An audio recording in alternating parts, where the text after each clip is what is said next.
What we know so far is that about 10:14 yesterday morning, Newton police received a call after a close friend and neighbor of the DeMauri's had entered the house on Broadway in Newton. She was concerned because yesterday morning the couple was scheduled to renew their wedding vows on the occasion of their 50th anniversary at Our Lady's Church.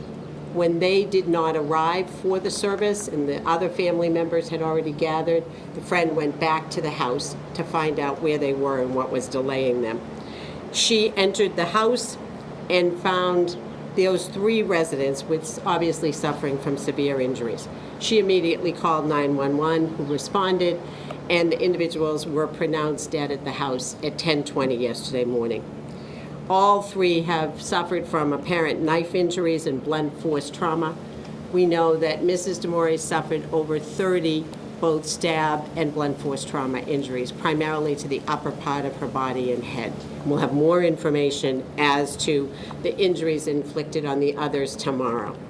There were obvious signs of struggle in one of the bedrooms of the home, including broken furniture and a crystal paperweight covered in blood. We also found in the kitchen a knife with red-brown stains. Police further discovered evidence of a forced entry in the basement. One of the windows were open, and a number of the other windows had had the screens pried off and removed from them. The door of the garage, which was in the back part of the house, was also open, and close to that door was one of the screens that had been torn from a basement window. Forensic specialists processed the floor outside of the bedroom where the struggle had taken place. The surface of that floor was a ceramic tile.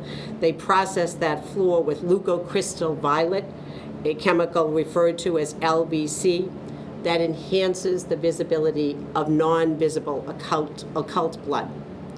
They were able, having done that, to find bloody bare footprints on that tile hallway floor. Like fingerprints, the skin of people's feet is unique and leaves an impression that can be compared as well. So they were able to gather a number of those footprints yesterday. They also observed, and as part of the continuing, we do not have the results yet because of ongoing testing, blood stains, passive droplets, consistent with blood dripping from an object near those footprints.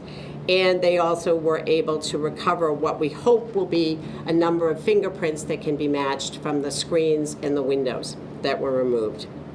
Police immediately began a canvass for video in that area.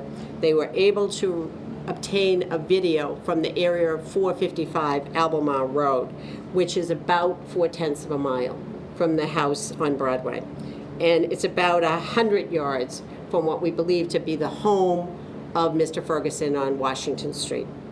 That video shows that at about 5:20 a.m. yesterday morning, Sunday morning, the 25th, a male with no shirt and no shoes was walking with what appeared to be a staggering gait. Several officers, when shown that video, were able to make an identification of the individual depicted on the video as Mr. Ferguson, who was known to them.